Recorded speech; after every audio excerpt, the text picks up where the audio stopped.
좋아요, 구독. 일단은 반도체 소부장이 선택을 했고요. 소부장이요. 네. 선택을 했고 오늘 이제 보니까 이제 삼성전자, 하이닉스가 또 엇갈린 반응이 나오잖아요. 네, 엇갈립니다. 삼성전자 이렇게 반등 나온 건 어차피 오래 못 갈 거예요. 어차피 조건부 승인이잖아요. 뭐 하이닉스 물량을 다 뺏어오는 것도 아니고 그래 너도 끼워줄게. 그러니까 좀 이런 표현 써서 정말 죄송한데 이번에 조건부 승인은 제가 봤을 때 그래 좀 너도 좀 끼워줄게. 요거 이상 요거 이하 느낌이 안 나요. 제가 볼 때는. 그러다 보니까 좋게 평가하기에는 약간 무리가 있다는 거죠. 그리고 외국인의 수급이 오늘도 매도로 전환되고 있는 상황들이기 때문에 다시 수급은 하이닉스 쪽으로 갈 수밖에 없다고 봐요. 그러면은 하이닉스와 아이들을 볼 수밖에 없다고 보거든요. 그렇기 때문에 이제 그와 관련된 종목을 준비를 한 것들이고 3분기 뭐 말씀 안 드려도 되고 그리고 이제 HBM4 같은 경우도 하이닉스가 주도권을 뭐 장악했다라고 볼 수밖에 없을 것 같아요. 왜냐하면은 어쨌든 HBM도 요런 디램을 이렇게 적층시켜서 쌓는 거잖아요. 네, 적층시키는. 그럼 결국 디램을 쌓는 거잖아요. 그럼 이 디램에 대한 수율이 나오느냐 안 나오느냐 그것도 중요하거든요.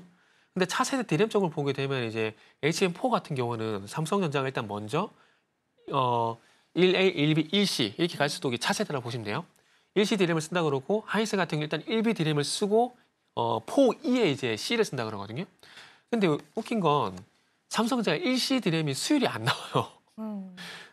디램에서 수율이 안 나오는데 그걸 가지고 적승한다고 해서 HBM4가 달라질까요? 그건 아니거든요. 그래서 그런 관점에서 보게 되면은 HBM4도 결국에는 하이닉스가 주도를 할 수밖에 없다는 겁니다. 하이닉스가 1C 디램을 먼저 개발했는데 생각보다 수율이 잘 나온대요. 근데 우리가 기존에 알고 있는 80%, 90%까지 안 나와서 조금 더 수율을 맞추기 위해서 좀 시간 딜레이를 좀 하고 있는 거거든요. 그럼에도 불구하고 하이닉스는 60%가 나오고 삼성전자는 10%가 안 나온대요. 그럼 10% 안 나온 디램 가지고 HBM4를 만들면은 이게 콜테스트 통과가 되겠냐고요? 안 되거든요.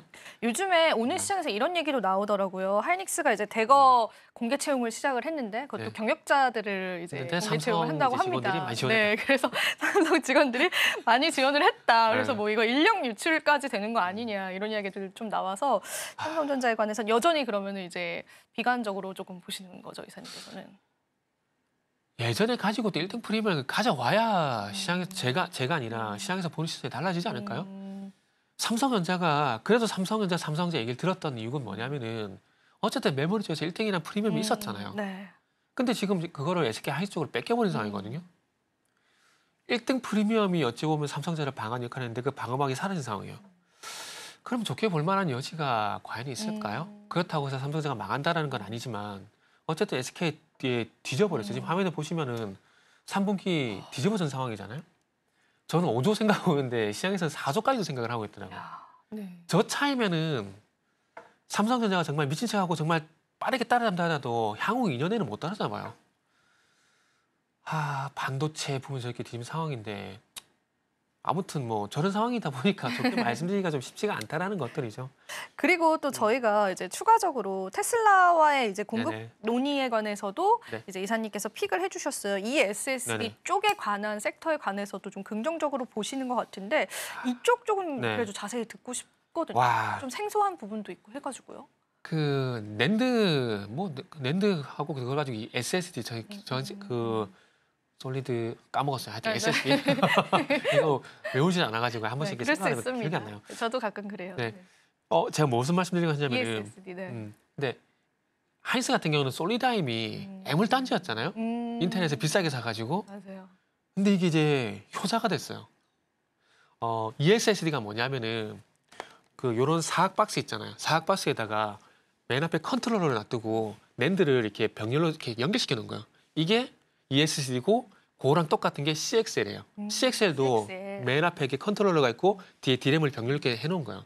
그래서 어찌 보면 CXL하고 그다음에 SSD는 같은 개념이라 보시면 돼요. 근데 지금 어쨌든 보세요.